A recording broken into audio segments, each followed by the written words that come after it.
ETF index mutual funds నేర్చుకుని stock మార్కెట్లో రాణించాలనుకుంటున్నారా? వెంటనే ఈ నెంబర్కి కాల్ చేయండి.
సుమన్ టీవీ ప్రేక్షకులందరికీ వినాయక చవితి శుభాకాంక్షలు. వినాయక చవితి శుభాకాంక్షలు రమ్మగారు. వినాయక చవితి శుభాకాంక్షలు చేయ. మనము వినాయక చవితికి ప్రతి సంవత్సరం కూడా కూర్చొని మాట్లాడుకుంటాం. తర్వాత వివిధ పూజా విధానాలని చూపిస్తూ ఉంటాం. మొట్టమొదటిసారిగా సుమన్ టీవీ ప్రేక్షకుల కోసం నాకేమనిపించిందంటే మీ ద్వారా పూర్తి కథా విధానాన్ని అందించాలనిపించింది. సో మనం చేయగలిగినంత, అంటే స్టూడియోలో కాబట్టి ఎంతవరకు స్వామిని మనం తీసుకొచ్చాం, స్వామివారిని అయితే తీసుకొచ్చాం, కానీ మిగతా స్వామివారికి కావాల్సిన మిగతా పదార్థాలు కావచ్చు, ఏర్పాట్లు కావచ్చు, మనం స్టూడియో కాబట్టి చేయగలిగినంత చేశాం రమగారు. కొంచెం ఏమన్నా చిన్న చితక తప్పులున్నా కూడా దయచేసి క్షమించండి. పూర్తిగా రమగారి మాటల ద్వారా, రమగారి ద్వారా కథా విధానాన్ని మీ అందరికీ అందించే ప్రయత్నం మాత్రమే చేస్తా ఉన్నాను. మరి మీ ద్వారా మొట్టమొదటిగా మనం సుమన్ టీవీలో ఫస్ట్ టైం చేస్తున్నాము. పూర్తి పూజా విధానాన్ని అందిద్దాం రమగారు. తప్పకుండా. అంటే ప్రతి వాళ్ళు ఒక పురోహితుడిని పెట్టుకుని అర్చన చేసుకోరు. అవును. వినాయక చవితి మనం ఇంట్లో చేసుకుంటాం. దానికి సాధారణంగా ఏం చేస్తాం, వినాయక చవితి వ్రతకథ పుస్తకాన్ని ఫాలో అవుతాం. పుస్తకం పెట్టుకుని ఎవరికి వచ్చిన విధానంగా పుస్తకంలో లైన్ గా ఉంటాయి, ఇది ఆచమనము, అర్ఘ్యము, పాద్యము అని వరుసగా చెప్తాం కదా. అది చెప్పిన ప్రకారం చేస్తాం. అలాగే ఒక పుస్తకంతో వెళ్దాము. నేను మంత్రం చెప్తాను, క్రియ జయ చేస్తుంది. మీరు ఈ విధానాన్ని పెట్టుకుని ఇది ఆన్ చేసుకుని మీరు పూజ చేసుకోవచ్చు. ఆ రకంగా లైన్ గా మొత్తం అందించడానికి ప్రయత్నం చేస్తాం. తప్పకుండా మొదలు పెడదాం.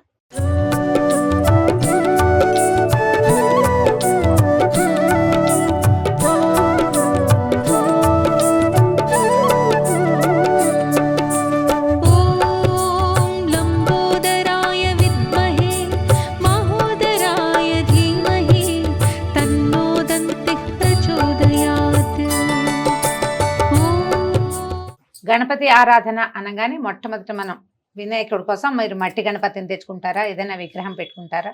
మేము ఈ అలవాట్ల ప్రకారం ఒక ప్రతిమా విశేషాన్ని మొదట ఒక పీట మీద చక్కగా 4 పక్కల ముగ్గేసి ఏవైనా కొన్ని ఆకులు తమలపాకులు బియ్యం పోసి తమలపాకు పెట్టి దాని మీద వినాయకుడిని మొదట నిలబెట్టండి. అలాగే తర్వాత పసుపుతోటి ఒక చిన్న గణపతి, చిన్నది ఒక బంతిలాగా చేస్తే సరిపోతుంది.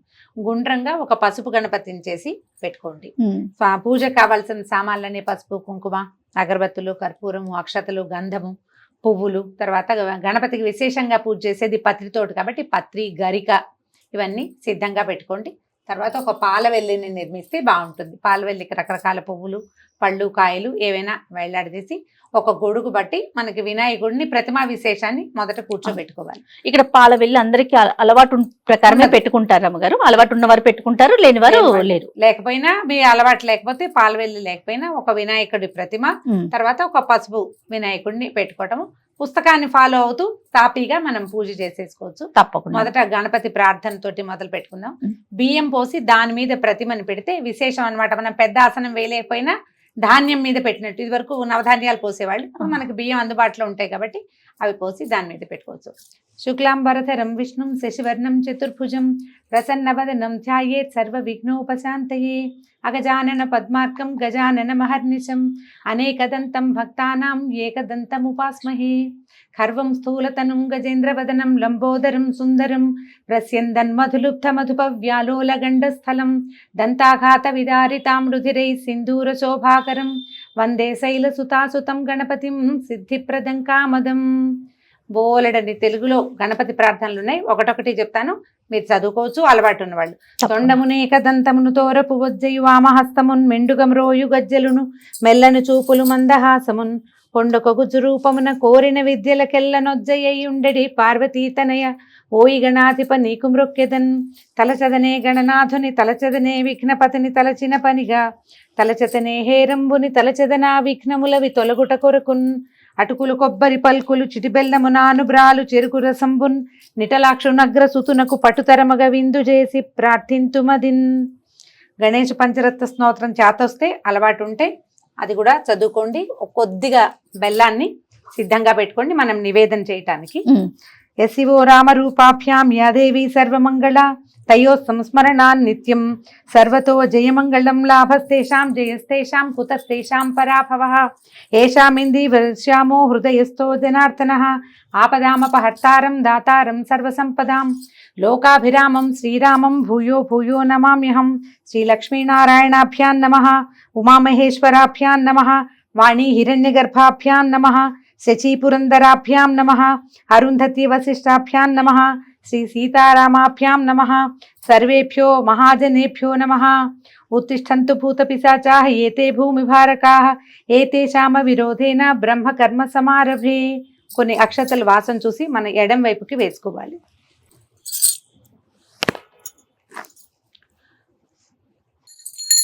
ఆగమార్థంతు దేవానాం గమనార్థంతు రక్షసాం కురు ఘంటారావం యత్ర దేవతాహ్వానలాంఛనం. దేవతల్ని పిలవడం కోసం గంట వాయించాలన్నమాట. ఓమాచమ్య. చిన్న పాత్రలో నీళ్ళు తీసుకోజేయ.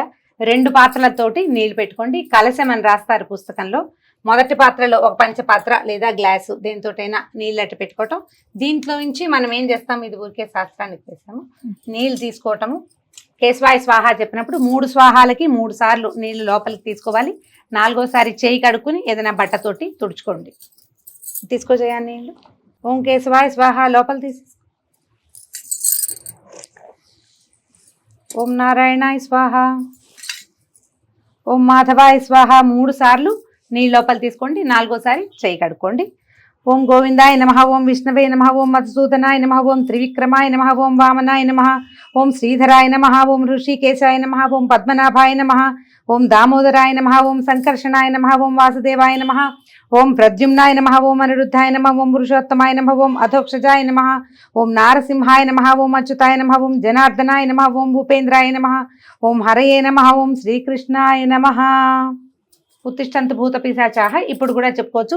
ఒకసారి అక్షతల వాసన చూసి ఎడం పక్కకి వేసుకోండి. ఉత్తిష్టంతు భూత పిశాచాః ఏతే భూమిభారకాః ఏతేషామ విరోధేన బ్రహ్మకర్మ సమారభే. ఇప్పుడు మనం ప్రాణాయామం చేసుకోవాలి. అలవాటు ఉన్న వాళ్ళు చేసుకోవచ్చు, లేదా మీరు ముక్కు పట్టుకుంటే కనుక 2 పుటాలు మూయాలి. ఇలాగా 2వ చెయ్యి మోచేతి కింద ఉండాలి. ఇట్లా మంత్రాన్ని నేను చెప్తాను, మీరు మామూలుగా ముక్కు పట్టుకుంటే సరిపోతుంది. ఓం భూహోం భూహం ఓం సోహ ఓం మహా ఓం జన ఓం తప ఓం తత్సత్ సత్యం ఓం తత్సవితుర్వరేణ్యం భర్గో దేవస్య ధీమహి ధియో యో నః ప్రచోదయాత్. ఓం ఆపో జ్యోతిరసోమృత బ్రహ్మభూర్భువస్సువరోం. మమ ఉపాత్త దుర్తక్షయ ద్వారా శ్రీ పరమేశ్వర ప్రీత్యర్థం శుభే శోభనే ముహూర్తే శ్రీ మహావిష్ణోరాజ్ఞయా ప్రవర్తమానస్య అద్య బ్రహ్మణః ద్వితీయ పరార్థే శ్వేతవరాహ కల్పే వైవస్వతమన్వంతరే కలియుగే ప్రథమపాదే జంబూద్వీపే భరతవర్షే భరతఖండే మేరోర్ దక్షిణ దిగ్భాగే శ్రీశైలస్య ఈశాన్య ప్రదేశే. మనం ఎక్కడున్నామో ఆ ప్రాంతాన్ని చెప్పుకోవాలి. కృష్ణా గోదావరియోహ మధ్యదేశే. మన సొంత ఇంట్లో ఉంటే మమ గృహే స్వగృహే, ఒకవేళ అద్దె ఇంట్లో ఉంటే వసతి గృహే చెప్పుకోవచ్చు. సమస్త దేవత బ్రాహ్మణ హరిహర గురుచరణ సన్నిధౌ అస్మిన్ వర్తమాన వ్యావహారిక చాంద్రమానేన. ఈ సంవత్సరం విశ్వావసునామ సంవత్సరే దక్షిణాయనే వర్ష ఋతౌ భాద్రపద మాసే శుక్లపక్షే చతుర్థ్యాం సౌమ్యవాసరే శుభనక్షత్రే శుభయోగ శుభకరణ ఏవం గుణ విశేషణ విశిష్టాయాం సుపతిదౌ. ఇప్పుడు మన గోత్రనామాలు చెప్పుకోవాలి. మగవాళ్ళైతే శ్రీమాన్ మీ గోత్రము మీ పేరు చెప్పుకోవాలి. స్త్రీలే చేసుకునేటట్టయితే మన గోత్రము గోత్రవతి నామధేయవతి. ఇప్పుడు నేను చెప్తే హరితస గోత్రవతి రమా నామధేయవతి చెప్పుకుంటాను. మీరే చేసుకుంటారు కాబట్టి మీ గోత్రం పేరు చెప్పు ముందు. దబ్బనాల గోత్రం. ఓకే, దబనాల గోత్రవతి, జయలక్ష్మి నామధేయవతి. మీరు ఎవరి పేరు చెప్పదలుచుకుంటే, ఒకవేళ మగవాళ్ళ పేరైతే కనుక గోత్రోద్భవ అని మీ పేరు చెప్పుకోవాలి.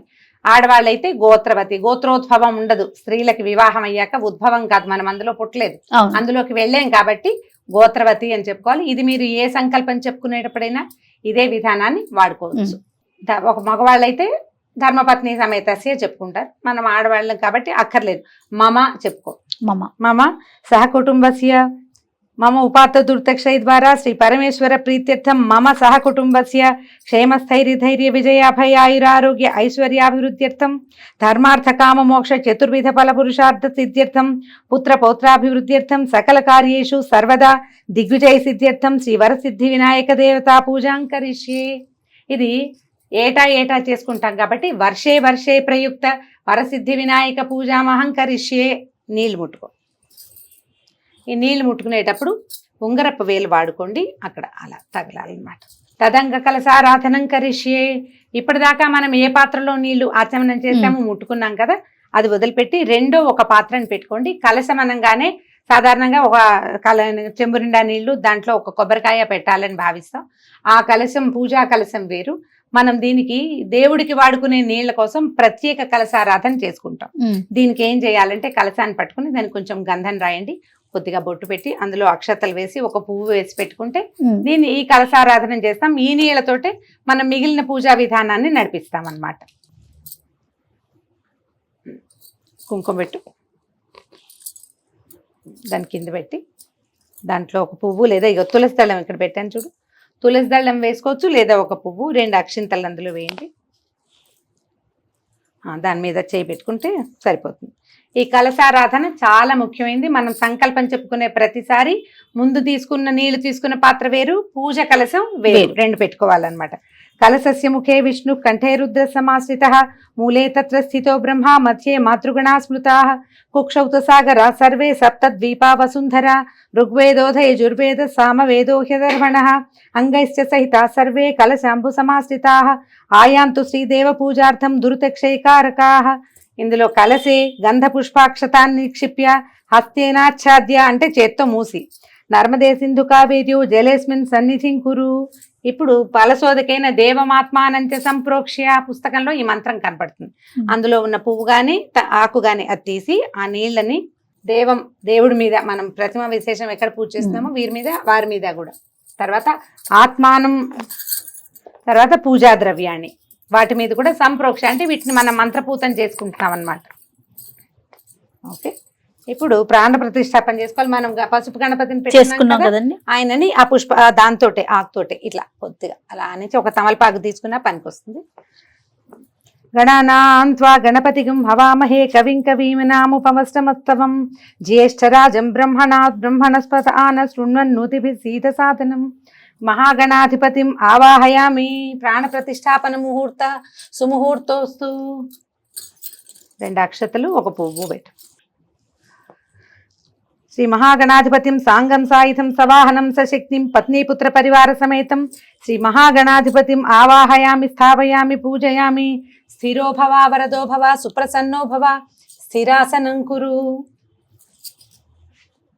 శ్రీ మహాగణాధిపతి నమః ధ్యానం సమర్పయామి. నేను మంత్రం చెప్తే కొన్ని అక్షతలు కానీ పువ్వులు కానీ పూజ చేస్తాం. ఈయన కూడా ఏంటంటే షోడశోపచారాలు చకచకా చేసేస్తాం. మనం పెద్ద గణపతికి చేసేటప్పుడేమో వరసిద్ధి వినాయక పూజకి సాంగంగా చేసుకుంటాం. ఇప్పుడు చకచకా చేసి ఈయనకి మొదట పూజ చేసిన తర్వాత అప్పుడు నిర్విఘ్న పరిసమాప్త్యర్థమే వీరికి పూజ. దీని తర్వాత మనం పెద్ద గణపతికి పూజ చేసుకుంటాం. ధ్యానం సమర్పయామి, ఆవాహయామి, ఆవాహనం సమర్పయామి, రత్నసింహాసనం సమర్పయామి, పాదయోః పాద్యం సమర్పయామి, హస్తయోరర్ఘ్యం సమర్పయామి. మళ్ళీ ముఖే ఆచమనీయం సమర్పయామి, శుద్ధోదక స్నానం సమర్పయామి, స్నానానంతరం శుద్ధ ఆచమనీయం సమర్పయామి,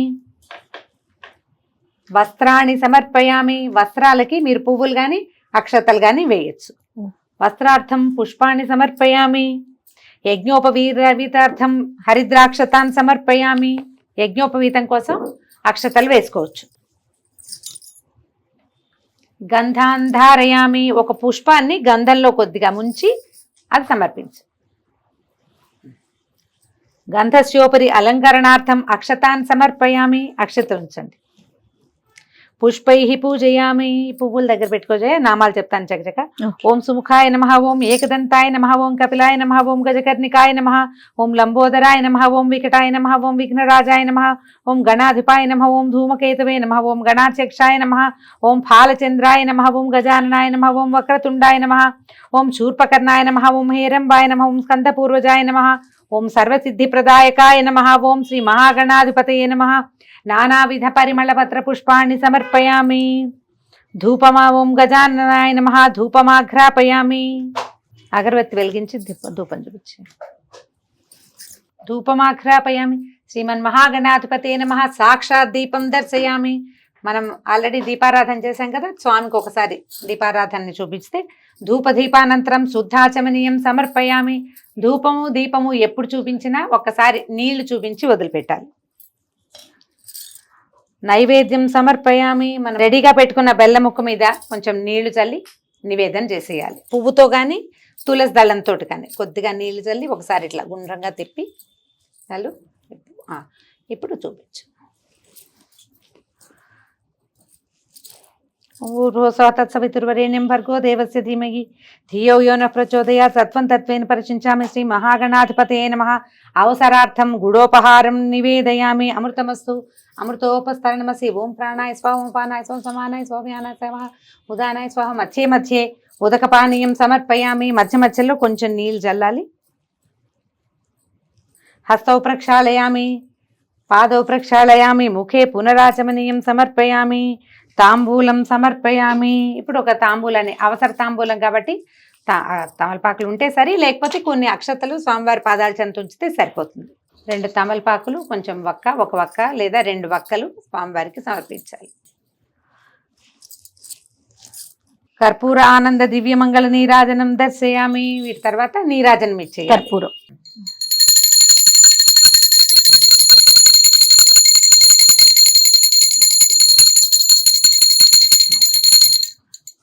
నీరాజనానంతరం శుద్ధాచమనీయం సమర్పయామి. రక్షాం ధారయామి, నమస్కరోమి. హర నమః పార్వతీపతయే. నీరాజనానంతరం శుద్ధాచమనీయం సమర్పయామి. ఎప్పుడు హారతి ఇచ్చినా దాని తర్వాత ఒకసారి నీళ్ళ చుక్కు చూపించాలి. జ్ఞాపకం పెట్టుకోండి. నేను చూపించాను, మళ్ళీ మంత్రం చెప్తున్నాను అనమాట, జయ చేయటం కోసం. శ్రీమన్ మహాగణాధిపతయే నమః. సువర్ణ దివ్య మంత్ర పుష్పం సమర్పయామి. 2 అక్షతలు చేతితో తీసుకొచ్చి ఆత్మ ప్రదక్షిణ నమస్కారాన్ని సమర్పయామి. నన్ను పెట్టుకోండి. ఇప్పుడు కొన్ని అక్షతలు చేతితో తీసుకుని ఉద్ధరణతోటి నీళ్లు చేతిలో పోసుకుని వదిలిపెట్టండి. అనయా ధ్యాన ఆవాహనాది షోడశోపచార పూజయాచ భగవాన్ సర్వాత్మక శ్రీమన్ మహాగణాధిపతి సుప్రీత సుప్రసన్నో వరదో భవతు. ఉత్తరే శుభకర్మణి అవిఘ్నమస్తు. శ్రీ మహాగణాధిపతం ప్రసాదం శిరసా గృహ్ణామి. స్వామివారి దగ్గర నుంచి ఒక పువ్వు కానీ అక్షతలు కానీ తీసి శిరస్సు మీద వేసుకోండి.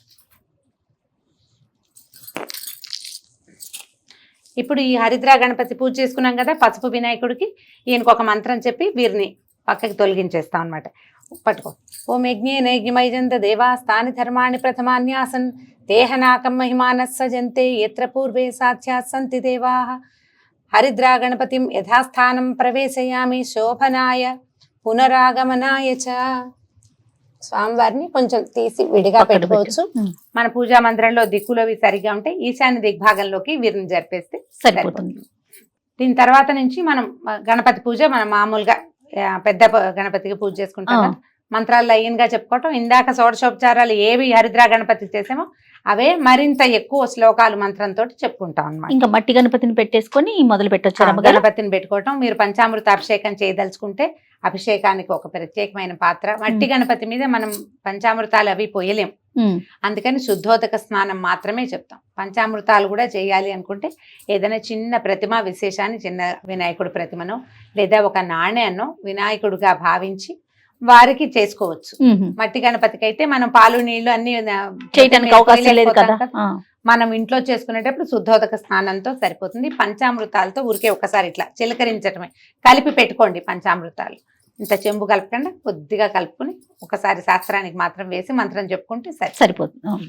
మొదట ప్రతిమా శోధనం అంటే మన దగ్గర ఉన్న ప్రతిమని చక్కగా కడగటం, తర్వాత అన్ని ఈ పంచామృతాల్లోనూ ముంచి పెట్టుకోవచ్చు. మన అలవాటుని బట్టి చేయొచ్చు. మామూలుగా ఏటా చేసుకునే పూజకి అలా అక్కర్లా, మట్టి గణపతిని పెట్టుకుని ప్రాణప్రతిష్ఠ చేసుకోవటం, పూజ చేసేసుకోవటం. అలానేనండి. అంటే మనం ఒక ప్రతిమని పెట్టుకుంటాం కదా, వీరికి ప్రాణప్రతిష్ఠ చేసుకోవాలి. పురోహితుడు ఉంటే మంత్రం పెద్దది చెప్పి అవును ప్రాణప్రతిష్ఠ చేస్తారు. మనం ఇంట్లో చేసుకునేటప్పుడు సింపుల్ శ్లోకంతో మనం ప్రాణప్రతిష్ఠ చేస్తాం. స్వామిని అప్పుడే కూర్చోబెట్టండి, ఒకసారి చేత్తో ముట్టుకుని వారిని కూర్చోబెట్టినట్టుగా చేస్తే సరిపోతుంది. శుక్లాంబరధరం విష్ణుం శశివర్ణం చతుర్భుజం ప్రసన్నవదనం ధ్యాయేత్ సర్వ విఘ్నోపశాంతయే.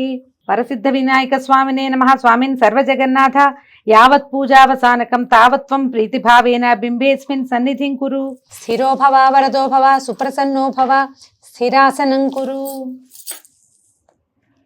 ధ్యానం భవసంచిత పాపౌఘ విధ్వంసన విచక్షణం విఘ్నాంధకార భాస్వంతం విఘ్నరాజమహం భజే.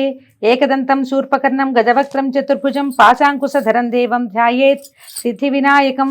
ఉత్తమం గణనాథస్య వ్రతం సంపత్కరం శుభం భక్తాభీష్టప్రదం తస్మాత్ ధ్యాయేత్తం విఘ్ననాయకం. శ్రీ వరసిద్ధి వినాయక స్వామినే నమః. ధ్యాయామి, ధ్యానం సమర్పయామి. అత్రాగచ్చ జగద్వంద్య సురాసురరాజార్చితేశ్వర అనాథనాథ సర్వజ్ఞ గౌరీ గర్భ సముద్భవ శ్రీ వరసిద్ధి వినాయక స్వామినే నమః. ఆవాహనం సమర్పయామి. ఆవాహయామి పువ్వులు అక్షతలతోటి స్వామివారికి మొట్టమొదటి అర్చన మొదలు పెడతామన్నమాట. మౌక్తికై పుష్యరాగైశ్చ నానారత్నైర్విరాజితం రత్నసింహాసనం చారు ప్రీత్యర్థం ప్రతిగృహ్యతాం. శ్రీ వరసిద్ధి వినాయక స్వామినే నమః. నవరత్న ఖచిత సింహాసనం సమర్పయామి. ఏదైనా ఒక మంచి పువ్వు సింహాసనంగా, ఆసనంగా ఏదైనా సమర్పించుకోవచ్చు.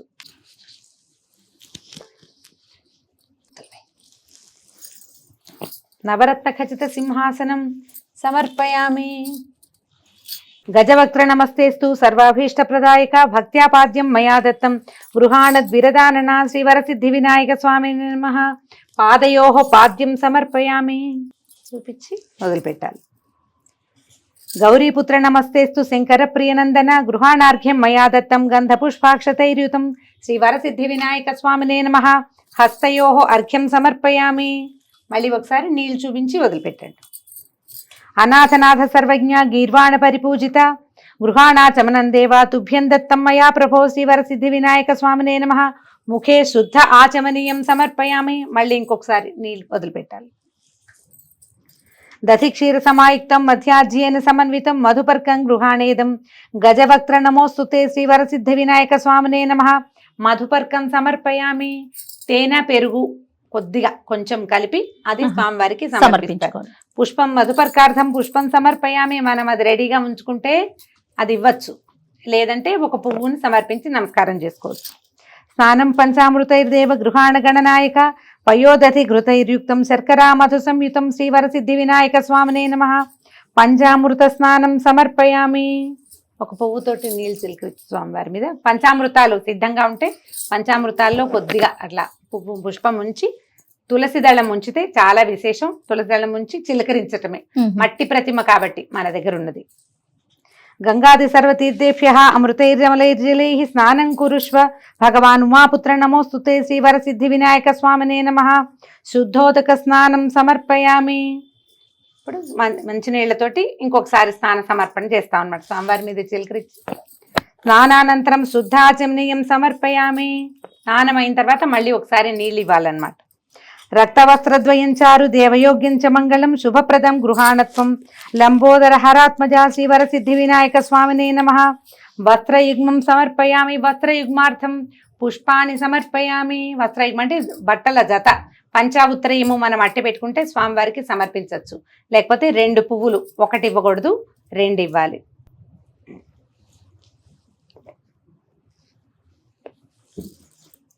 రాజతం బ్రహ్మసూత్రం చ కాంచనం చోత్తరీయకం గృహాణ సర్వధర్మజ్ఞ భక్తానామిష్టదాయక శ్రీ వరసిద్ధి వినాయక స్వామినే నమః. యజ్ఞోపవీతం సమర్పయామి. ఎక్కడో యజ్ఞోపవీతం పెట్టాం కదా.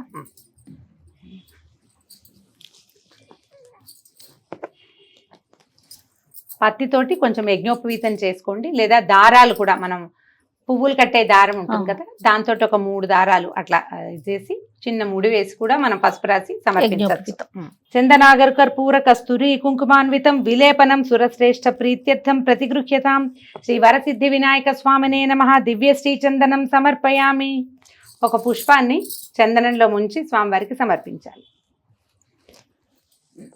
అక్షతాన్ ధవళాన్ దివ్యాన్ చాలీయాన్ తండులాన్ శుభాన్ గృహాణ పరమానంద ఈశపుత్ర నమోస్తుతే గంధస్యోపరి అలంకరణార్థం అక్షతాన్ సమర్పయామి. సుగంధాని సుపుష్పాణి జాజీ కుందముఖాని చ ఏకవింశతి పుష్పాణి సంగృహాణ నమోస్తుతే శివరసిద్ధి వినాయక స్వామినే నమః నానావిధ పరిమళ పుష్పాణి సమర్పయామి. అన్ని రకాల పువ్వులు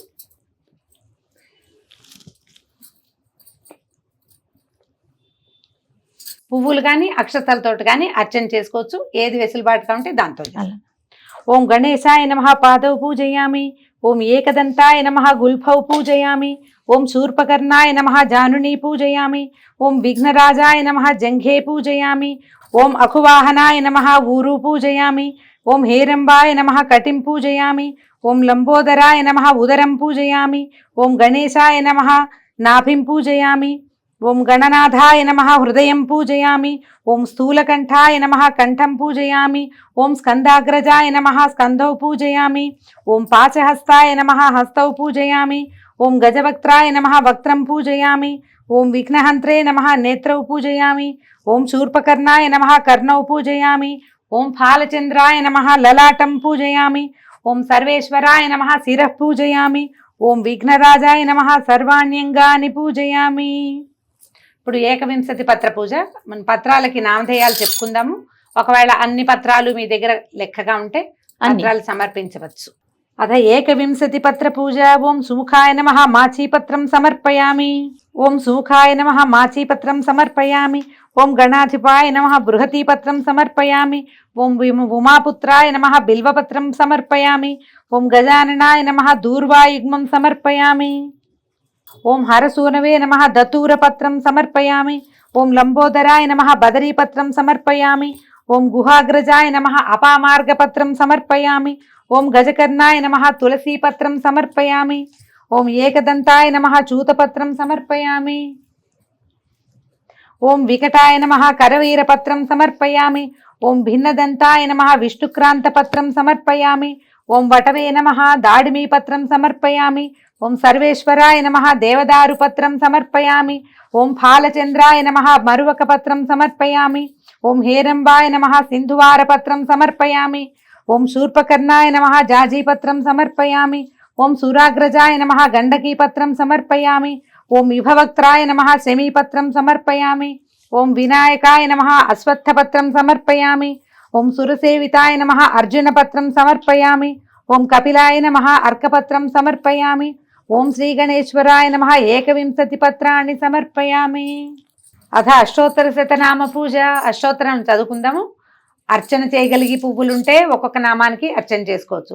లేదంటే అక్షతలు కానీ ఓ పుష్పం కానీ పట్టుకుని దండం పెట్టుకుని మొత్తం నామాలు అయ్యాక అది సమర్పించుకోవచ్చు. ఓం గజాననాయ నమః. ఓం గణాధ్యక్షాయ నమః. ఓం విఘ్నరాజాయ నమః. ఓం వినాయకాయ నమః. ఓం ద్వైమాతురాయ నమః. ఓం ద్విముఖాయ నమః. ఓం ప్రముఖాయ నమః. ఓం సుముఖాయ నమః. ఓం కృత్తినే నమః. ఓం సుప్రదీపాయ నమః. ఓం సుఖవిధయే నమః. ఓం సురాధ్యక్షాయ నమః. ఓం సురారిఘ్నాయ నమః. ఓం శ్రీ మహాగణపతయే నమః. ఓం మాన్యాయ నమః. ఓం మహాకాలాయ నమః. ఓం మహాబలాయ నమః. ఓం హేరంబాయ నమః. ఓం మదోత్కటాయ నమః. ఓం మహావీరాయ నమః. ఓం మంత్రిణే నమః. ఓం మంగళస్వరూపాయ నమః. ఓం ప్రమదాయ నమః. ఓం ప్రథమాయ నమః. ఓం ప్రజ్ఞాయ నమః. ఓం విఘ్నకర్త్రే నమః. ఓం విఘ్నహంత్రే నమః. ఓం విశ్వనేత్రే నమః. ఓం విరాట్పతయే నమః. ఓం శ్రీపతయే నమః. ఓం వాక్పతయే నమః. ఓం శృంగారిణే నమః. ఓం ఆశ్రితవత్సలాయ నమః. ఓం శివప్రియాయ నమః. ఓం శీఘ్రకారిణే నమః. ఓం శాశ్వతాయ నమః. ఓం బలాయ నమః. ఓం బలోత్థితాయ నమః. ఓం భవాత్మజాయ నమః. ఓం పురాణపురుషాయ నమః. ఓం పూష్ణే నమః. ఓం పుష్కరోక్షిప్తవారిణే నమః. ఓం అగ్రగణ్యాయ నమః. ఓం అగ్రపూజ్యాయ నమః. ఓం అగ్రగామినే నమః. ఓం మంత్రకృతే నమః. ఓం చామీకరప్రభాయ నమః. ఓం సర్వస్యై నమః. ఓం సర్వోపాస్యాయ నమః. ఓం సర్వకర్త్రే నమః. ఓం సర్వనేత్రే నమః. ఓం సర్వసిద్ధిప్రదాయకాయ నమః. ఓం సర్వసిద్ధయే నమః. ఓం పాశహస్తాయ నమః. ఓం పార్వతీనందనాయ నమః. ఓం ప్రభవే నమః. ఓం కుమారగురవే నమః. ఓం అక్షోభ్యాయ నమః. ఓం కుంజరాసురభంజనాయ నమః. ఓం ప్రమోదాయ నమః. ఓం మోదకప్రియాయ నమః. ఓం కాంతిమతే నమః. ఓం ధృతిమతే నమః.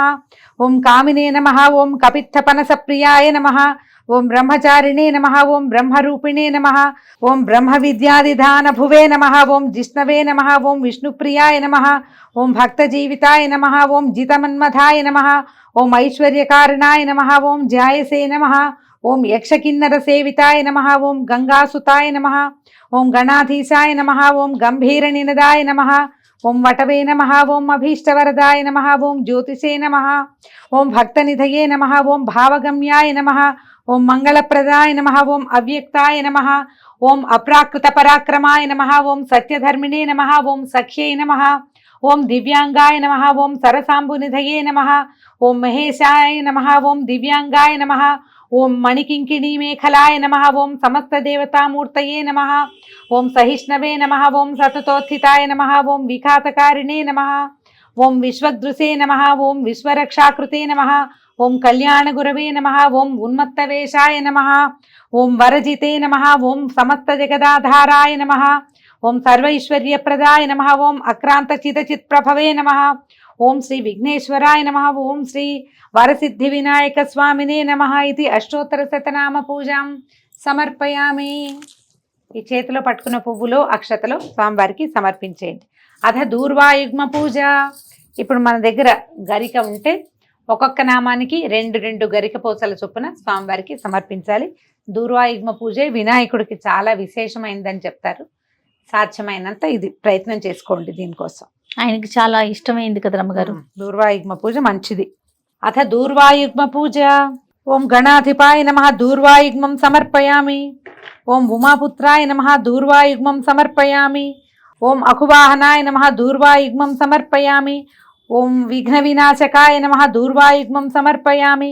ఓం ఈశపుత్రాయ నమః. దూర్వాయుగ్మం సమర్పయామి. ఓం సర్వసిద్ధిప్రదాయకాయ నమః. దూర్వాయుగ్మం సమర్పయామి. ఓం ఏకదంతాయ నమః. దూర్వాయుగ్మం సమర్పయామి. ఓం ఇభవక్త్రాయ నమః. దూర్వాయుగ్మం సమర్పయామి. ఓం మూషికవాహనాయ నమః. దూర్వాయుగ్మం సమర్పయామి. ఓం కుమారగురవే నమః. దూర్వాయుగ్మం సమర్పయామి. పుస్తకాల్లో 11 నామాలు చెప్తారు, 11 జోళ్ళు. ఒకవేళ 21 నామాలు చెప్తే 21 జోళ్ళు మనం ఈ దూర్మలు సమర్పిస్తే, గరిక పోతల్ని సమర్పిస్తే సరిపోతుంది. దశాంగం గుగులోపేతం సుగంధం చ సుమనోహరం ఉమాసుత నమస్తుభ్యం గృహాణ వరదో భవ. శ్రీమన్మహాగణాధిపతయే నమః. ధూపమాఘ్రాపయామి. పూజావసానంలోకి వచ్చాం మనము. ధూపదీప నైవేద్యాలు సమర్పించుకుందాం.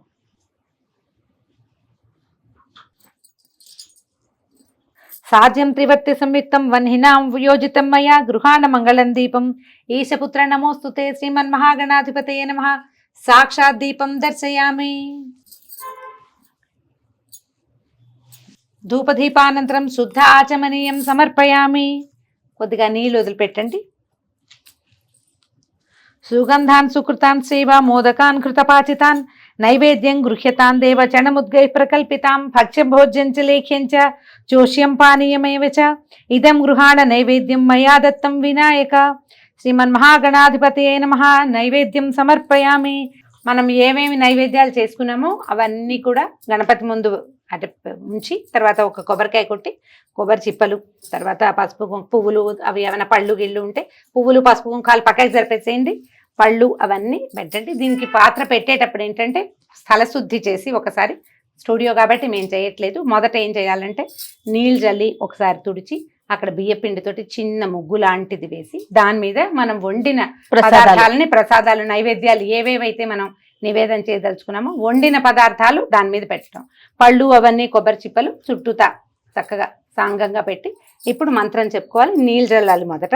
ఓం భూర్భువ స్వః తత్సంతత్వం పరిశించామి అమృతమస్తు అమృతోపస్తాయ నమసి. ఒకసారి చెప్పి ఇప్పుడు చూపించు. ఓం ప్రాణాయ స్వాహ. ఓం అపానాయ స్వాహ. ఓం వ్యానాయ స్వాహ. ఓం ఉదానాయ స్వాహ. ఓం సమానాయ స్వాహ. మధ్యే మధ్యే ఉదకపానీయం సమర్పయామి. మధ్యలో ఒకసారి నీళ్ళు చూపించాం. ఒకసారి నీళ్ళు చూపించి మళ్ళీ ఇంకొకసారి నీళ్ళు. అమృతాపిధానమసి ఉత్తరాపోసనం సమర్పయామి. మళ్ళీ హస్తౌ ప్రక్షాళయామి, పాదౌ ప్రక్షాళయామి, శుద్ధాచమనీయం సమర్పయామి. తాంబూలం తీసుకో. పూగీఫల సమాయుక్తం నాగవల్లీ దళైర్యుతం కర్పూరచూర్ణ సంయుక్తం తాంబూలం ప్రతిగృహ్యతాం. శ్రీమన్మహాగణాధిపతయే నమః. తాంబూలం సమర్పయామి. ఒక్కలు పెట్టేవా? తాంబూల చర్వణానంతరం శుద్ధాచమనీయం సమర్పయామి. తాంబూలం తర్వాత కూడా ఒకసారి నీళ్ళు వదిలిపెట్టా. ఇప్పుడు ఘృతవర్తి సహస్రైశ్చ కర్పూర శకలైస్తథా నీరాజనం మయా దత్తం గృహాణవరదో భవ. శ్రీమన్మహాగణాధిపతే నమః. ఆనంద కర్పూర నీరాజనం దర్శయామి. ఏకాంతాయ కళ్యాణిదేర్ధినాం శ్రీ వెంకట నివాసాయ శ్రీనివాసాయ మంగళం. మంగళం కోసలేంద్రాయ మహనీయ గుణాత్మనే చక్రవర్తి తనూజాయ సార్వభౌమాయ మంగళం. వేద వేదాంత వేద్యాయ మేఘశ్యామలమూర్తయే పుంసాం మోహన రూపాయ పుణ్యశ్లోకాయ మంగళం. ఉమాకాంతాయ కాంతాయ కామితార్థప్రదాయినే శ్రీశైలగిరివాసాయ మలినాథాయ మంగళం. మంగళాశాసన పరైర్మదాచార్య పురోగమైః సర్వైశ్చ పూర్వైరాచార్యైః తత్కృతాయాస్తు మంగళం. శ్రీమన్మహాగణాధిపతయే నమః. ఆనంద కర్పూర నీరాజనం దర్శయామి. శుద్ధాచమనీయం సమర్పయామి. రక్షాం ధారయామి. చుట్టూతా ఒకసారి నీళ్ళు తిప్పి వదిలిపెట్టండి. హర నమః పార్వతీపతయే హర హర మహాదేవ హర. సదానందం చ విఘ్నేశ పుష్కలాని ధనాని చ భూమౌ స్థితాని భగవన్ స్వీకురుష్వ వినాయక. శ్రీ వరసిద్ధి వినాయక స్వామినే నమః. సువర్ణ దివ్య మంత్ర పుష్పం సమర్పయామి. అక్షతలు తీసుకో. నాకు కూడా ఇది ఆత్మ ప్రదక్షిణ నమస్కారాలు చేయాలండి. ఇంట్లో ఉన్న వాళ్ళు నిలబడి మీ చుట్టూతా 3 ప్రదక్షిణాలు చేసుకుని అక్షతల్ని స్వామివారికి సమర్పించవచ్చు. యాని కానిచ పాపాని జన్మాంతర కృతాని చ తాని తాని ప్రణశ్యంతి ప్రదక్షిణ పదే పదే. పాపోహ పాపకర్మాహం పాపాత్మా పాప సంభవ. త్రాహి మాం కృపయా దేవ శరణాగత వత్సల. అన్యథా శరణం నాస్తి త్వమేవ శరణం మమ. తస్మాత్ కారుణ్య భావేన రక్ష రక్ష గణాధిప. వరసిద్ధి వినాయక స్వామినే నమః. శ్రీమన్మహాగణాధిపతయే నమః. ఆత్మ ప్రదక్షిణ నమస్కారాన్ సమర్పయామి. ఉరసా శిరసా దృష్ట్యా మనసా వచసా తథా పదాభ్యాం కరాభ్యాం కర్ణాభ్యాం ప్రణామోష్టాంగ ఉచ్యతే. శ్రీ వరసిద్ధి వినాయక స్వామినే నమః. సాష్టాంగ నమస్కారాన్ని సమర్పయామి. పిల్లలు పెద్దవాళ్ళు అందరూ కూడా నేల మీద పడుకుని సాష్టాంగ నమస్కారం చేయండి. స్త్రీలు సాష్టాంగ చేయరు కాబట్టి తేలికపాటి నమస్కారం చేసుకోండి. శ్రీ వరసిద్ధి వినాయక స్వామినే నమః. ఛత్రమాచ్ఛాదయామి. నృత్యం దర్శయామి. గీతం శ్రావయామి. అశ్వానారోహ్యామి. ఆందోళికానారోహ్యామి. రథానారోహ్యామి.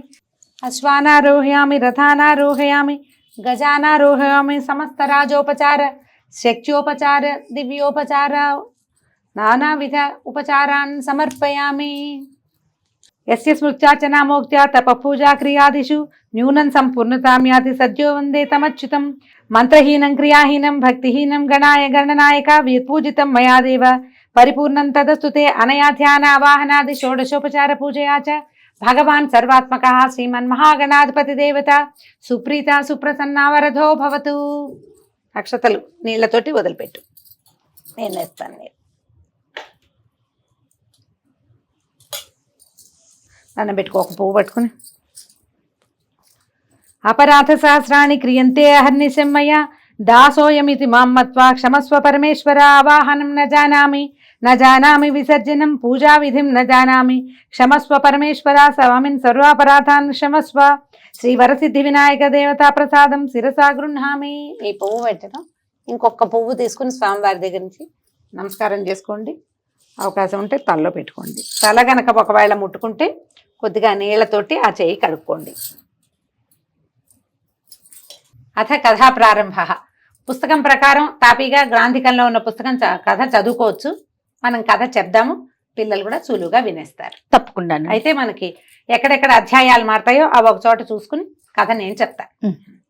వినాయక వ్రత కథ ప్రారంభం ఎట్లా అయిందంటే, సూత మహాముని సౌనకాద మునులకి విఘ్నోత్పత్తి, ఈయన విఘ్న గణనాథుడు ఎట్లా పుట్టాడు, ఏ రకంగా ఆయన్ని తలుచుకుంటే జనులకి విఘ్నాలు అవి తొలుగుతాయి, జీవితం ప్రశాంతంగా మానవులకు వెళ్తుంది, దేవతలు కూడా ఈయన్ని ఎట్లా పూజించారు, తర్వాత ఈ విఘ్నేశ్వరుడి పూజ చేయకపోతే ఎట్లా నీలాప నిందల పాలవుతారు, ఆ కథా ప్రారంభం అంతా మొదటి నుంచి చెప్పడం మొదలుపెట్టారట. పూర్వం ఒకసారట పరమేశ్వరుడు గజముఖం కలిగిన ఒక రాక్షసుడు తన కోసం తపస్సు చేసి, ఆయన చాలా తీవ్రమైన తపస్సు చేశాడు. గజాసురుడు అనే రాక్షసుడు ముఖము గజముఖం కలిగి ఉన్నవాడనమాట. అయితే అతను చాలా కాలం తపస్సు చేయగా చేయగా పరమేశ్వరుడు ప్రత్యక్షమయ్యాడు. సాధారణంగా బ్రహ్మదేవుడికి ఎక్కువ కాలం తపస్సు చేయాలి, శివుడికి అంత ఎక్కువ కాలం తపస్సు చేయక్కర్ల, సులభ సాధ్యుడు శివుడు. ఆయనకి ప్రత్యక్షమైనాక పరమేశ్వరుడు అడిగాడు, నీకేం కావాలి నాయన అంటే, అయ్యా నువ్వే నాకు కావాలి, నా యందు నివసించి ఉండమని గజాసురుడు పరిపరి విధాలుగా పరమేశ్వరుని ప్రార్థించాడు. భక్త సులభుడైన పరమేశ్వరుడు అలాగేనని ఈ గజాసురుడి యొక్క గర్భంలోనే అతని లోపలే ఆత్మలింగ స్వరూపంతో ఉండిపోయాడు. అయితే ఎంతకాలమైనా వరాలు ఇవ్వడానికి వెళ్ళిన పరమేశ్వరుడు తిరిగి రాకపోయేసరికి పార్వతీదేవి తర్వాత కైలాసంలో ఉన్న ప్రమథగణాలందరూ చాలా ఆందోళన చెంది స్వామి ఎక్కడున్నాడని అన్ని చోట్ల ప్రశ్నించి గజాసురుడి గర్భంలో ఉన్నాడని తెలుసుకుని ఆయనని ఏ విధంగా అయినా వెనక్కి తెచ్చుకునే ఉపాయం వాళ్ళకి తెలియక బ్రహ్మ విష్ణువులు ఇద్దరిని వాళ్ళు ఆశ్రయించారు. ఏదో ఒక విధంగా పరమేశ్వరుని వెనక్కి తీసుకురమ్మని. అయితే విష్ణువు ఏంటంటే జగన్నాటక సూత్రధారి. ఆయన ఏం చేశాడంటే, ఈ గజాసురుడు అనేవాడు పరమేశ్వరుని గర్భంలో ఈ రోజు పెట్టుకున్నాడు, ఆయన బయటికి తీసుకొస్తే రేపు వాడు మళ్ళీ తపస్సు చేస్తాడు, మళ్ళీ గర్భంలోకి మళ్ళీ వెళ్ళిపోతాడు, ఈయన ఒప్పుకుంటాడు కదా. అందుకని అసలు ఈ గజాసురుడు అనే వాడిని లేకుండా సంహరించాలని, లేకుండా చెయ్యాలి. ఇంకా అదే దానికోసమని ఏం చేశాడట, ఈ బ్రహ్మాది దేవతలందరినీ గంగిరెద్దుల వాళ్ళుగా తయారు చేశాడు. తను కూడా సన్నాయి అవి దాల్చి సన్నాయి వాయిస్తూ, తర్వాత ఏమో ఈ విష్ణువు ఇంద్రుడు మొదలైన వాళ్ళందరికీ ఏమో ఈ డోలు సన్నాయి వాయిద్యాలు అవన్నీ ఇచ్చాడనమాట. ఈ గంగిరెద్దులు ఆడిస్తూ ఈ చుట్టుపక్కల ఊళ్ళల్లో గంగిరెద్దులు ఆడిస్తూ ఈ గజాసురుడి ఊళ్ళో కూడా గంగిరెద్దుల ఆట మొదలుపెట్టాడు. అది జగన్మోహనంగా ఉంది, చాలా బాగుందని గజాసురుడు కూడా తన కోట ఎదురుగుండా వీళ్ళతోటి గంగిరెద్దులు ఆడించాడు. గంగిరెద్దులు ఆడిచ్చేసరికి వీళ్ళు ఏం చేశారు, చాలా తెలివిగా నందీశ్వరుణ్ణి ప్రధానమైన గంగిరెద్దుగా తీసుకుపోయారు. ఆయనేమో స్వామి కోసం కొంతకాలంగా వేచి ఉన్నాడు. నందీశ్వరుడు శివుని యొక్క ప్రథమ భక్తుడు. అవును, అమ్మవారి తర్వాత ఆయనే ప్రథమ దర్శనాన్ని కూడా పొందేవాడు. ఎంతకాలంగానో స్వామిని చూడక ఒక ఉద్రేకంతో ఉన్నాడనమాట ఆయన. అయితే ఈ గంగిరెద్దులు ఆడిన తర్వాత గజాసురుడు అన్నాడు, ఎంతో అద్భుతంగా ఉంది నాయన, మీకేం కావాలో అడగండి, మీకేం కావాలంటే అది ఇస్తానన్నాడు. అప్పుడు ఈ విష్ణుమూర్తి ఏం చెప్పాడంటే, ఈయన శివుని యొక్క వాహనమగు నంది తన స్వామి కోసమే ఈ ప్రయత్నం అంతా చేశాడు, కాబట్టి నువ్వు శివుణ్ణి ప్రసాదించాలి మాకు అనగానే గజాసురుడు అన్నాడు, నా గర్భంలో ఉన్నాడు పరమేశ్వరుడు, మరణిస్తే తప్పిస్తే గర్భంలో ఉన్నవాడిని నేను ఇంకో రకంగా తీయలేను, కాబట్టి నన్ను సంహరించి శివుణ్ణి తీసుకెళ్ళమన్నాడు. అప్పుడు ఈయన ఏం చేశాడు, విష్ణువు ఈ సన్నాయి వాయిద్యాలు డోలు వాటితోటి అంటే పెద్ద శబ్దం వచ్చేసరికల్లా ఉద్రేకం కలుగుతుంది. ఈ ఎద్దుకి ఉద్రేకం ఎట్లా కలుగుతుంది, బాగా డోలు మోగేసరికల్లా సంతోషం పట్టలేక నాట్యం చేస్తాయి. గంగిరెడ్ల ఆట అదే. అందుకని ఏం చేశారు, బాగా ఉద్రేకంగా వాయిద్యాలు బోరుగా పెద్ద శబ్దాలు వచ్చేలాగా చేసి నందిని ప్రేరేపిస్తే ఈ నందీశ్వరుడు ఏం చేశాడు, గజాసురుడి గర్భాన్ని చీల్చేశాడు కొమ్ములతోటి. ఆ గర్భస్థుడైన పరమేశ్వరుడు బయటపడ్డాడు. ఆయన అక్కడి నుంచి బయటకు వచ్చేసాడు. అయితే ఈ మరణావస్థలో ఉన్న గజాసురుడిని చూసి ఆయనకు చాలా దుఃఖం కలిగింది. పరమేశ్వరుడికి, అయ్యో ఇతడు నా భక్తుడు, ఈ గర్భంలో ఉండమని కోరకుండా ఇంకేదైనా కోరిక కోరుంటే వాడికి ఆ కోరిక నేను తీర్చేవాడిని, కాబట్టి నీ చివరి కోరిక ఏమిటో చెప్పమని అడిగారు. అయితే అతను ఏమన్నాడట, నా చర్మాన్ని నువ్వు ధరించు, నా శిరస్సుని త్రిలోక పూజ్యం చేయి అని అడిగాడు. దానికి ఒప్పుకున్నాడట.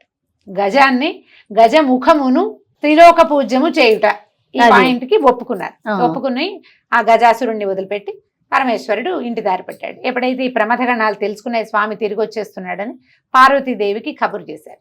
ఆమె చాలా రోజుల నుంచి భర్త కోసం వేచి ఉండి తలంటు పోసుకోలేదట. అలాగే ఉన్నాను, ఈవేళ స్వామి తిరిగి వస్తున్నాడు కాబట్టి వాళ్ళు వచ్చే లోపల నేను చక్కగా స్నానం అది చేద్దామని ఈవిడ ఏం చేసింది, అంతఃపురం లోపలికి వెళ్ళి స్నానానికి ఏర్పాటు చేసుకుంది. బోళ్ళంతా సున్నిపిండి అది కలిపెట్టారు. ఈ సున్నిపిండితోటి ఒంటికి రాసుకుంటుంటే అది ఇట్లా నలుగు పిండి ముద్దలు ముద్దలుగా బంతుల్లాగా కనపడుతోంది. ఆమె ఆ బంతుల్ని చూసి సరదా పడి ఏం చేసిందట, ఆ బంతులు 5-6 కలిపి ఒక బాలక రూపంలో చేసింది, బొమ్మలాగా చేసిన తర్వాత ఆమె ఆ ప్రతిమను చూసి సంతోషం పట్టలేక ఈ ప్రతిమకి ప్రాణం పోసి ఒక బాలక రూపాన్ని ఇచ్చి వాకిట్లో నుంచోబెట్టింది. ఎవరు రాకుండా చూసుకోని ఆయన కాపలా కింద వాకిట్లో నిలబడి ఉన్నటువంటి ఈ బాలకుడు కాపలా కాస్తున్నాడు. ఇంతలో ఏమైంది, ఈవిడ లోపల స్నానం చేస్తుంది, లోపల అమ్మవారి వ్యవహారాల్లో ఆమె ఉంది. పరమేశ్వరుడు ప్రమథగణాలన్నిటితోటి లోపలికి వచ్చి అంతఃపురంలోకి ఒక్కడే వచ్చాడు. ఆయన ఒక్కడే వచ్చేసరికల్లా వాకిట్లో నిలబడి ఉన్న బాలుడు ఆయన్ని లోపలికి వెళ్ళనివ్వల.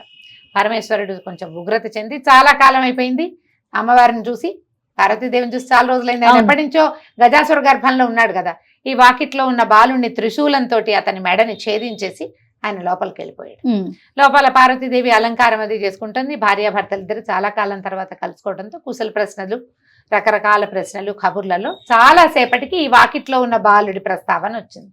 ఈ పిల్లవాడి శిరస్సు దునివి లోపలికి వచ్చానని పరమేశ్వరుడు చెప్పగానే పార్వతీదేవి చాలా దుఃఖించిందట. లేక ఒక ప్రతిమను చేసి ఆ ప్రతిమకు ప్రాణం పోసి సంతానంగా భావించాను, నువ్వు అతడిని ఈ రకంగా చేసావు, నా బాలుడిని నాకు తెచ్చి ఇవ్వమని. అప్పుడు ఈయన బయటికి వెళ్ళి చూసేసరికల్లా కళేబరం ఉంది, మొండెం ఉంది, తల శిరస్సు లేదు. ఈ శివుని యొక్క త్రిశూలం తగిలేసరికల్లా తల కాస్త పోయింది. దాంతో ఆయన ఏం చేశాడట, ఉత్తర దిగ్భాగం వైపు ఏ ప్రాణి అయితే తల పెట్టుకుని ఉంటుందో అతనిని తీసుకురమ్మన్నారు. కానీ ఆయనకు అప్పుడు జ్ఞాపకం వచ్చింది, గజాసురుడికి అతని తలని త్రిలోక పూజ్యం చేస్తానని అన్నాను కాబట్టి ఒక గజం యొక్క శిరస్సుని తీసుకురండి అని చెప్తే ఒక గజం యొక్క శిరస్సును తీసుకొచ్చారు. ఏనుగు తలని తీసుకొచ్చి ఈ బాలుడికి అతికించి ప్రాణప్రతిష్ఠ చేశారు. మళ్ళీ ఆ బాలుడు పునర్జన్మని పొందాడు. ఈ ఏనుగు ముఖము పెట్టడం వల్ల ఆయన్ని గజాననుడు అన్నారు. గజము యొక్క ఆననము, ముఖము కలిగిన వాడు. ఈ పిల్లవాడిని ప్రేమాతిశయంతో పెంచుకున్నారు. తర్వాత వీళ్ళకి కుమారోత్పత్తి కూడా, స్కంద జననం కూడా జరిగింది. ఈ ఇద్దరు కుమారులతోటి చాలా సంతోషంగా ఉండేవాళ్ళు. అయితే ఈ దేవతలు అందరూ ఏం అడిగారంటే, అయ్యా మాకు ఇద్దరు కావాలి. ఒకళ్ళేమో సేనానాయకుడుగా స్కందుడు జన్మించాడు. అయితే ఈ గణాధిపత్యం, ఈ మొత్తం ఈ సమూహానంతటికి ఒక అధిపతి కావాలి. అతడు విఘ్నాలకి కూడా అధిపతిగా ఉండాలి. ప్రపంచంలో ఏ వ్యక్తి అయినా ఏ పనైనా మొదలు పెట్టేటప్పుడు ఒక శంక కలుగుతుంది, అవుతుందా అవదా, జరగదేమోనన్న భయం ఉంటుంది. ఈ పని చేస్తే ఇది జరగదేమోనన్న భయం ఉండదు అనే ఒక భావం, ఒక ధైర్యం కావాలంటే ఆ విఘ్నానికి ఒకడు అధిపతిగా ఉండాలి, అధిదైవతంగా ఒకళ్ళు ఉండాలి. దానికి ఈ గణాధిపత్యాన్ని ఎవరో ఒకళ్ళకి ఇవ్వమని, మాకు ఒక గణాధిపతిని ఇవ్వమని దేవతలందరూ వచ్చి పరమేశ్వరుని ప్రార్థించారు. అయితే ఇప్పుడు పరమేశ్వరుని యొక్క కుమారులైన వాళ్ళిద్దరూ కనపడుతున్నారు. వీళ్ళిద్దరిలో ఒకళ్ళని గణనాయకుడిని చెయ్యొచ్చు. అప్పుడు ఎట్లా, ఇద్దరు కుమారుల్లో ఎవరు పెద్దవాడు చిన్నవాడు, ఒక్కొక్కళ్ళకి ఒక్కొక్క రకమైన ప్రజ్ఞ ఉంది. గణపతికి ఎప్పుడైతే మనం ప్రాణప్రతిష్ఠ చేశారో తర్వాత ఆయనకి ఉపనయనం చేశారు, సకల విద్యలు అభ్యసించాడు ఆయన. తర్వాత ఏమో శాస్త్రాలన్నీ నేర్చుకున్నాడు, ఎంతో కాలం తపస్సు చేశాడు, స్వంతంగా చాలా బలాన్ని సంపాదించుకున్నాడు. స్కందుడేమో పుట్టుకతోటే ఆయన రకరకాల చోట్ల నుంచి చ్యుతిని పొంది అంటే బలవత్తరమైన జీవితాన్ని పొంది ఉన్నవాడు. ఆయన సేనాధ్యక్షుడుగా ఉన్నాడు, మహాబలవంతుడు, యోగశక్తి కలిగిన వాడు. మరి ఇప్పుడు వీళ్ళిద్దరిలో ఎవరు శక్తిమంతుడు అనేది తేల్చాలని భావించారు. అప్పుడు వీళ్ళందరూ ఏమన్నారు, ఏదైనా ఒక పరీక్ష పెట్టండి, పరీక్షలో గెలిచిన వాళ్ళకి గణాధిపత్యం ఇచ్చేయచ్చు. ఈ పరీక్ష పెట్టాలంటే ఇద్దరికి సమానమైన బలాలు ఉండాలి కదా, ఇద్దరు ఒకలా ఉంటే వాళ్ళకి పరీక్ష. వీళ్ళిద్దరూ చెరొక రకంగానూ ఉన్నారు. వినాయకుడు తిరగడానికి అనింద్యుడు అనే ఒక ఎలుకని ఏర్పాటు చేశారు. ఆయన వాహనమే మూషిక వాహనం. అవును, మూషికాసురుని సంహరించాడు కాబట్టి వచ్చాడని ఒక కథనం చెప్పుకుంటారు. వీరే ఒక అనింద్యుడు అని ఒక ఎలుకని ఆయనకి ఇచ్చారు. ఈ ఎలుక మీద తిరిగేవాడు స్థూలకాయుడైన వాడు ఒకడైతే, రెండో వాడు నెమలి మీద తిరిగేవాడు, తర్వాత సేనాధ్యక్షుడుగా ఉండి యుద్ధ విద్యలు క్షుణ్ణంగా అభ్యసించిన వాడు రెండో ఆయన. ఆయనకి యుద్ధం చేయగలిగే శక్తి ఉంది. వీళ్ళిద్దరికీ ఒకే ఇది ఎట్లా అని ఆలోచించిన పరమేశ్వరుడు ఏమన్నాడంటే, ఈ మొత్తం ప్రపంచమంతా 3,33 కోట్ల దివ్య తీర్థాలు ఉన్నాయి. ఎవరైతే ముందుగా ఈ తీర్థాలన్నిట్లలో స్నానం చేసి ఇక్కడికి కైలాసానికి చేరుకుంటారో వాళ్ళకి ఈ గణాధిపత్యం ఇస్తానన్నాడు. స్కందుడు సరేనని నెమలి వాహనం ఎక్కి తుర్రుమని వెళ్ళిపోయాడు. గజాననుడు నుంచున్నాడు. ఆయనకి ఏం చేయాలో తెలియలా. తండ్రికి నమస్కరించాడు. మేమిద్దరం ఒక శక్తి కలిగిన వాళ్ళం కాదు, అతను బలాఢ్యుడు, చులకనైన శరీరం కలిగిన వాడు, వాహనం కూడా గొప్పది, ఎగరగలదు, పరిగెత్తగలదు. నాకు వాహనము లేదు, శక్తి లేదు, నన్ను ఏం చేయమంటావో అని అడిగితే అప్పుడట విష్ణుమూర్తి కూడా ఉన్నాడు సన్నిధిలో. ఈయన ఏం చెప్పాడంటే, భగవంతుడు పరమేశ్వరుడు ప్రపంచంలో ఉన్న నీరు మొత్తానికి నారాయణుడే అధీనం, ఆయన అధీనంలోనే ఉంటాయి. నారములన్నిటికీ శక్తి కలిగిన వాడు, అంటే అన్ని ఎవరి అధీనంలో ఉంటాయంటే నారాయణుడిని అధీనంలో ఉంటాయి నాయన. కాబట్టి నారాయణ మంత్రాన్ని జపిస్తూ, ప్రపంచం అంటే తల్లి తండ్రి, నీళ్ళన్నీ అధీనంలో ఉండేవాడు నారాయణుడు. నారాయణ మంత్రం చదివితే నీటిని ముట్టుకున్నట్టే, నీళ్లలో స్నానం చేసినట్టే. మరి ఇప్పుడు ప్రపంచంలో ఉన్న నదులన్నీ అన్నారు కదా, తల్లిదండ్రుల్ని మించిన ప్రపంచమే లేదు.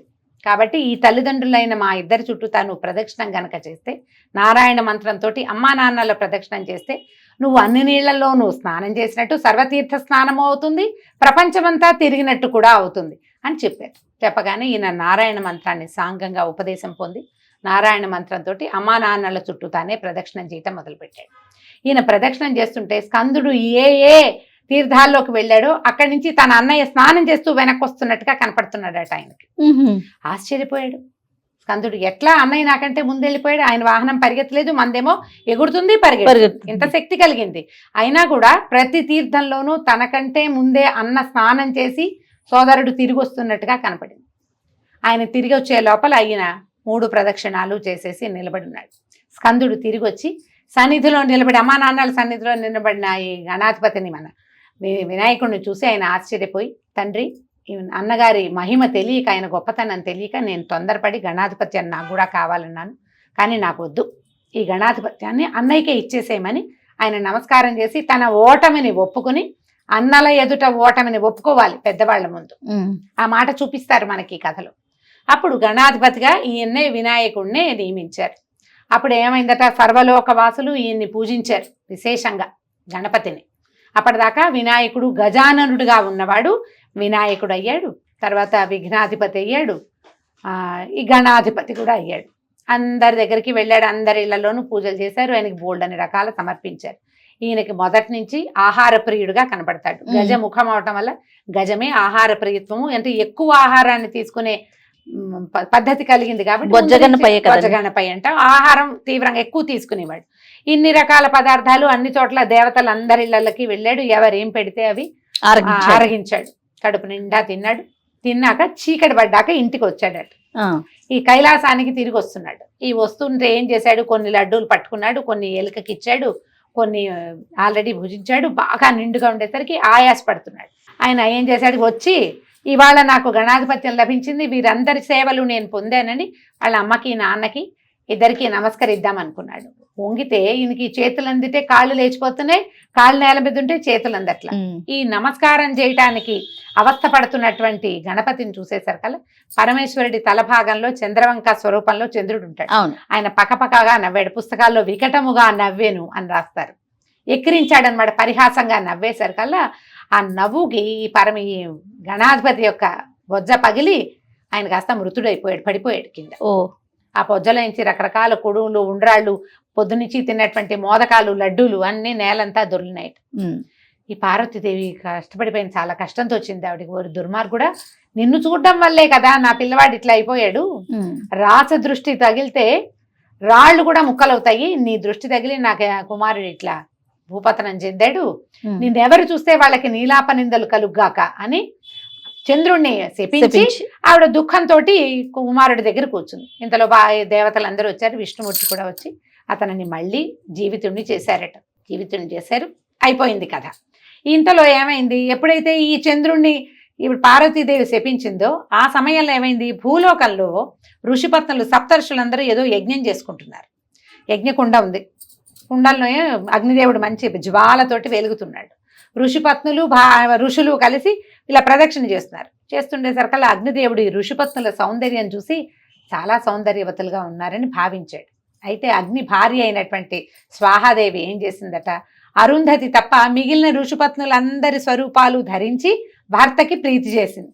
ఆ సమయంలో అగ్నిహోత్రంలోకి లోపలికి చూసిన సప్తర్షులు తమ భార్యల్ని లోపల చూసి ఈ అగ్నితో ఉన్నవాళ్ళు తమ భార్యలేనని భ్రమపడి భార్యల్ని విడనాడారు. అయితే ఈ సంగతి తెలిసింది. అప్పుడు ఏమనుకున్నారు, అది కాదు జరిగిన మాట. నారదుడు వచ్చి ఆయన చెప్పాడనమాట, ఈ చంద్రుణ్ణి చూశారు, ఇది సాయంకాలం అయ్యింది, ఈ పార్వతీదేమో చంద్రుణ్ణి శపించింది, ఆ సమయంలోనే ఈ చంద్రబింబాన్ని వీళ్ళందరూ చూశారు. ఋషిపత్నులు చూడడం వల్లే ఇలాంటి నీలాప నిందలు కలిగినాయి అని చెప్పి సాక్ష్యం చెప్పాడు బ్రహ్మదేవుడు. నారదుడు వచ్చి ఈ అగ్నిదేవుడితో ఉన్నటువంటి ఆడవాళ్ళందరూ, స్త్రీలంతా కేవలము స్వాహాదేవి ఆ స్వరూపాలు ఎత్తింది తప్పిస్తే ఋషిపత్నులు ఎవరు అగ్నిని చేరిన వాళ్ళు కాదని వాళ్ళు మాట చెప్పి ఇది లెక్క పెట్టారు. సరే సర్దుకున్నారు. కానీ ఎవరైనా సరే చంద్రుడిని చూడంగానే నీలాప నిందలు వస్తాయి. అప్పుడు అందరూ పార్వతీదేవి దగ్గరికి వెళ్ళారమ్మా, ఇది ఎట్లా కుదురుతుంది? చంద్రుడు సాయంకాలం అయితే వస్తాడు, నెలలో కనీసం 25 రోజులు ఆకాశంలో ఉంటాడు కదా, చంద్రుడి వల్లే ప్రపంచం నడుస్తుంది, అతని వల్లే పంటలు పండుతాయి, చూడొద్దంటే మానవులంతా ఏమైపోతారు, ఋషులు ఋషిపత్నులు కాబట్టి ఈ కథ ఇట్లా సుఖాంతమైంది, మానవుల వల్ల ఎట్లా అవుతుంది అనేసరికి ఆవిడ సర్దుకుని ఒక శాప అవసానం ఏం చెప్పిందని, అవసానం కాదు ఇది, ఒక చిన్న అమెండ్మెంట్ లాంటిది. ఏ రోజునైతే చంద్రుడు చూడడం వల్ల గణపతికి ఆయనకి బాధ కలిగిందో, ఏ రోజు శపించబడ్డాడో చంద్రుడు, ఆ ఒక్క రోజు తప్ప మిగిలిన ఏ రోజులు అయినా పర్వాలేదు.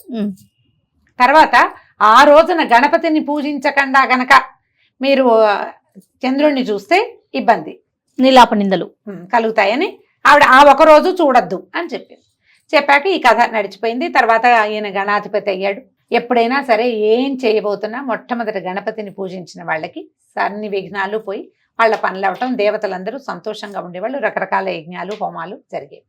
దీని తర్వాత ఏమైంది, ఆ కాలం గడిచిన తర్వాత ఒకసారి నారద మహాముని ద్వాపర యుగంలో కృష్ణ పరమాత్మని చూడబోయి చాలాసేపు ముచ్చట్లాడుకున్నారు, కబుర్లు చెప్పుకున్న తర్వాత ఏం చెప్పాడంటే, సాయంకాలం అవుతోంది, ఈ రోజున పార్వతీదేవి చంద్రుడిని చూడకూడదని శపించింది, ఇవాళ చతుర్థి వినాయక చవితి కాబట్టి ఈ రోజున చూడకూడదండి, అందుకని నేను పెందరాళే వెళ్ళిపోతానని చీకటి పడకుండానే నారద మహాముని వెళ్ళిపోయాడట. వెళ్ళిపోతే కృష్ణ పరమాత్మ ఏం చేశాడు, ఊరంతా చాటించారట. ఏమని, ఈ రోజున గణేష్ చతుర్థి వినాయక చతుర్థి కాబట్టి లోకంలో మొత్తం ఊర్లో ఉన్న వాళ్ళందరూ, ద్వారకా నగరంలో ఉన్న వాళ్ళందరూ చీకటి పడగానే ఇళ్లలోకి వెళ్ళిపోండి, చంద్రుడిని చూడొద్దు, నీలాప నిందలు కలుగుతాయి అని చెప్పారు. ఈ చెప్పిన తర్వాత సరే అందరూ ఎవరి దారిని వాళ్ళు సర్దుకున్నారు, చాటింపు వేయించారు. చీకటి పడిన తర్వాత కృష్ణ పరమాత్మ ఏం చేశాడు, చంద్రుడిని చూడకుండానే గోష్టంలోకి వెళ్ళాడు. ఆయన క్షీరప్రియుడు, పాలు తాగాలి, సాయంకాలం ఏమిటి ఫ్రెష్ గా అప్పుడే తీసిన గుమ్మ పాలు తాగుతాడు కృష్ణ పరమాత్మ.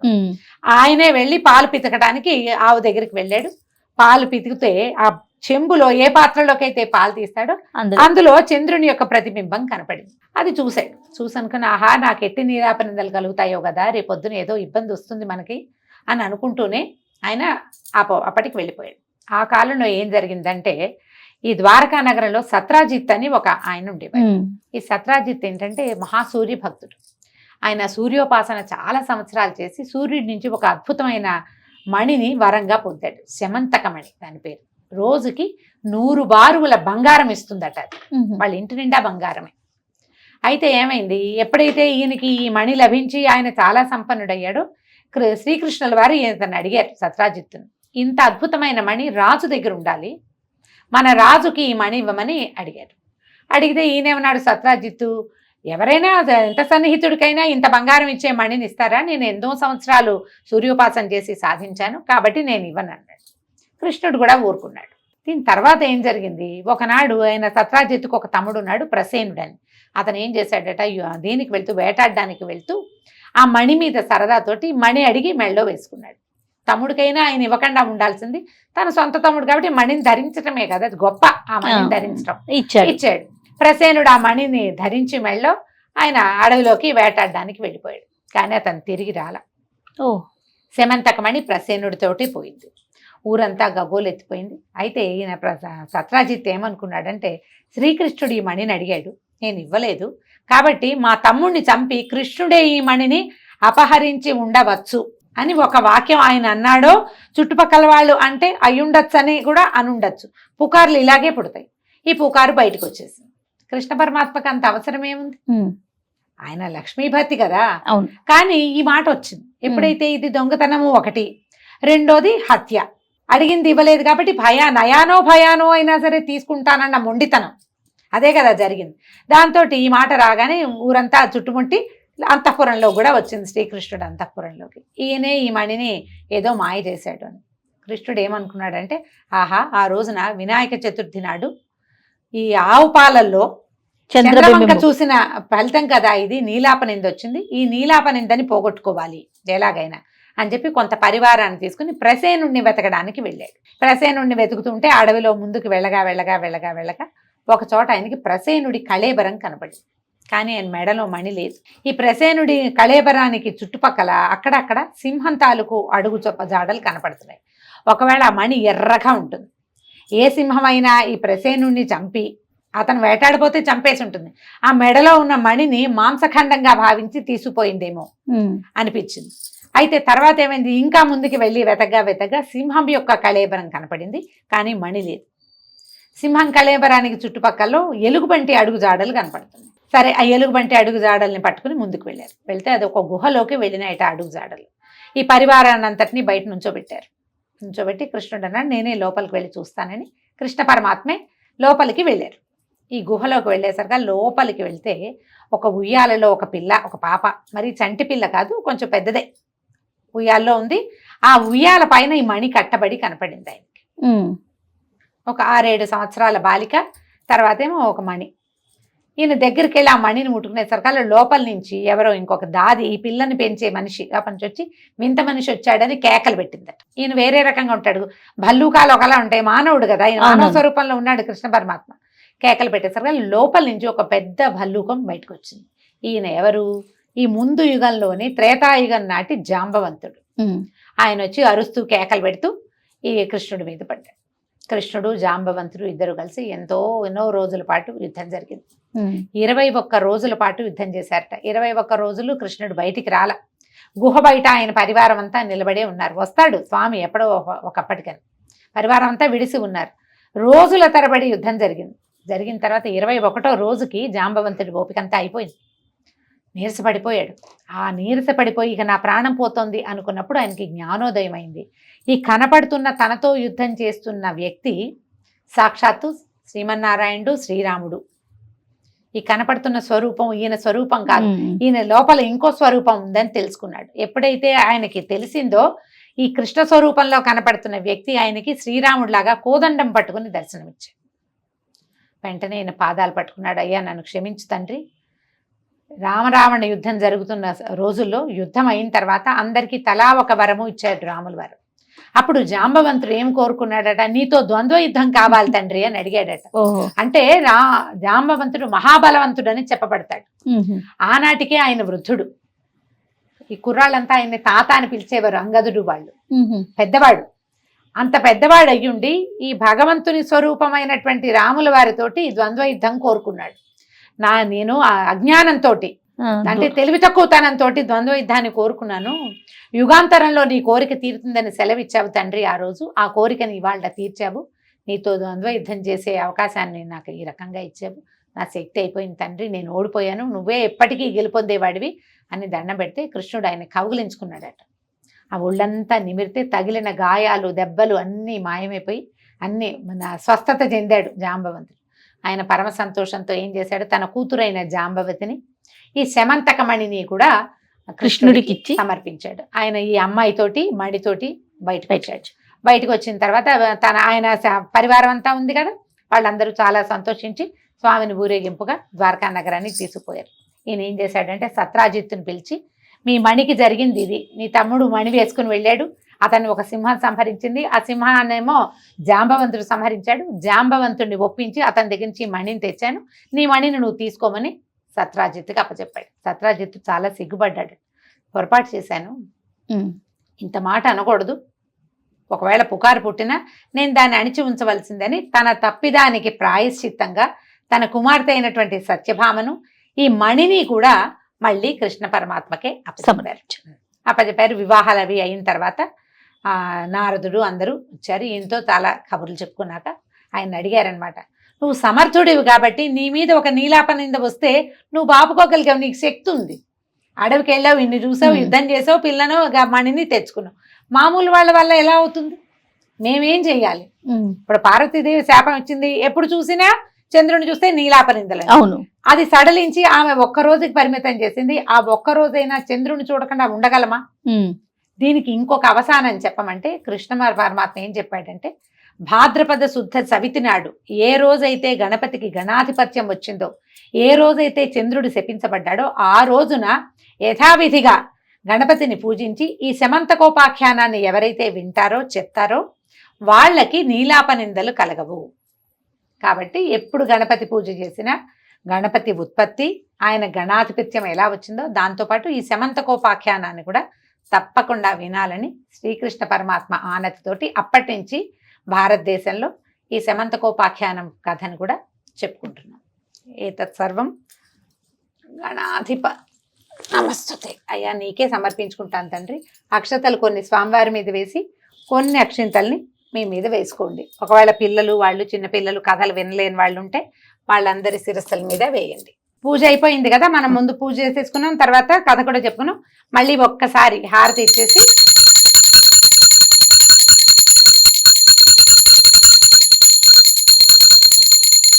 ఓకే. నీరాజనానంతరం శుద్ధ ఆచమనీయం రక్షాంచ ధారయామి చేసి అంటే ఓకే. బోలో గణేష్ మహారాజ్ కి పునః పూజ అని చెప్తాము. మళ్ళీ ఒక్కసారి స్వామివారిని పూజ చేసి ఇప్పుడు మనం స్వామిని కదిపేస్తాం అన్నమాట. మామూలుగా అయితే ఇవాళ బుధవారమే కాబట్టి ఆ యజ్ఞేన శ్లోకం చెప్పుకొని స్వామివారిని కదిపేసేయచ్చు. మీరు 3 రోజులు ఉంచుకోదలుచుకుంటే 3 రోజులు పూజ చేసుకోవటం చేయటం. అపరాధ శాస్త్రాన్ని క్రియంతే అహర్నిశమయ దాసోయమితి మమ్మత్వ క్షమస్వరం పరమేశ్వర ఆవాహనం న జానామి విసర్జనం పూజా విధిం న జానామి క్షమస్వ పరమేశ్వర సర్వామిన్ సర్వాపరాధాన్ క్షమస్వ. పట్టుకోమా. ఓం యజ్ఞేన యజ్ఞమైదం తదేవా స్థాని ధర్మాణి ప్రథమాన్యాసన్ తేహనాకం మహిమానః సజంతే యత్ర పూర్వే సాధ్యాः సంతి దేవాః. శ్రీ వరసిద్ధి వినాయక స్వామినే నమః. యథాస్థానం ప్రవేశయామి క్షేమాయ పునరాగమనాయ చ. మళ్ళీ వచ్చే సంవత్సరం ఇదే విధంగా యథాతథంగా నిన్ను సేవించుకుంటామని గణపతిని పక్కకి కదిపేసేయండి. సాయంకాలము మర్నాడు మీ వీలు వెంబడి వీరిని నిమజ్జనం చేసేయండి. పత్రిని ఎక్కడైనా తొక్కని చోట వేస్తే సరిపోతుంది. హరి ఓం తత్సత్ బ్రహ్మార్పణమస్తు. ఏతత్ సర్వం ఫలం పరమేశ్వరార్పణమస్తు. యథా పుస్తకం అంటే పుస్తకంలో ఎలా ఉంటుందో ఆ విధంగానే ఫాలో అవుతూ పూజ చేసుకున్నామండి. మేము ఈ అవకాశాన్ని బట్టి పూజ మొత్తాన్ని ఫాలో అవ్వండి, లేదా ఒట్టి కథ వినైనా సరే అక్షతలు వేసుకోండి. మరొకసారి వినాయక చవితి శుభాకాంక్షలు.